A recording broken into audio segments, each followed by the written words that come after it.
Presidente Serracchiani, stasera è una serata per il Museo Storico della Resistenza regionale. La Regione non ha una sede museale di questo tipo, la Resistenza merita una sede, una memoria storica. Assolutamente, l'iniziativa infatti è importante anche per questo, mette in luce un'esigenza regionale importante, abbiamo la necessità di creare le condizioni di un museo della Resistenza, qui c'è una sede straordinaria, ahimè straordinaria anche perché ricorda tragedie che in questo luogo sono avvenute, penso che la Regione possa impegnarsi insieme al Comune di Palmanova per realizzare questo importante sito. Così ha dichiarato la Presidente della Regione Deborah Serracchiani a termine della visita alle 4 celle restaurate delle 10 che nella caserma Piave ancora conservano le tracce del passaggio di uomini e donne qui imprigionati per essere interrogati, torturati e uccisi. Con la Presidente anche il sindaco di Palmanova, Francesco Martinez, che ha poi preso parte al dibattito seguito alla visita della caserma. La Regione è pronta a fare la sua parte affinché la caserma Piave possa diventare sede di un museo regionale della Resistenza e si farà carico di sostenere questo progetto accanto alle altre istituzioni, ha affermato la Presidente, intervenendo alla serata di inaugurazione dell'iter di conversione della caserma in sede museale.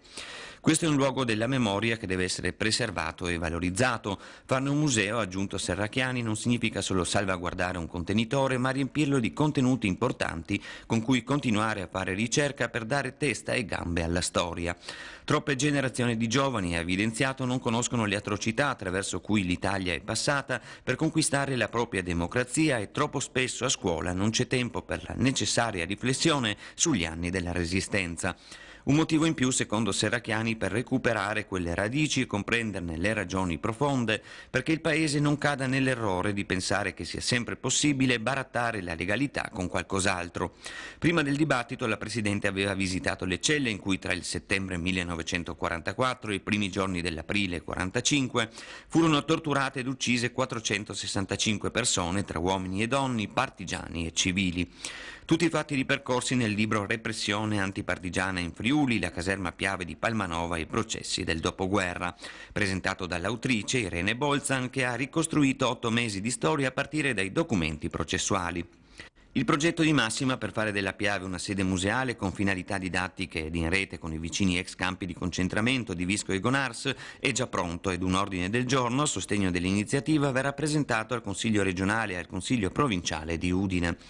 La caserma Piave fu sede di uno dei più importanti centri di repressione antipartigiana e nei giorni successivi alla liberazione moltissimi furono i resti di corpi umani ritrovati dalle forze alleate inglesi nei pozzi neri della caserma e interrati all'esterno della città.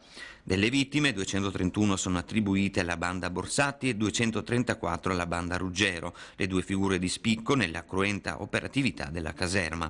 Oltre a queste si ritiene che circa altre 700 persone vennero imprigionate e torturate per un totale di oltre 1 migliaio.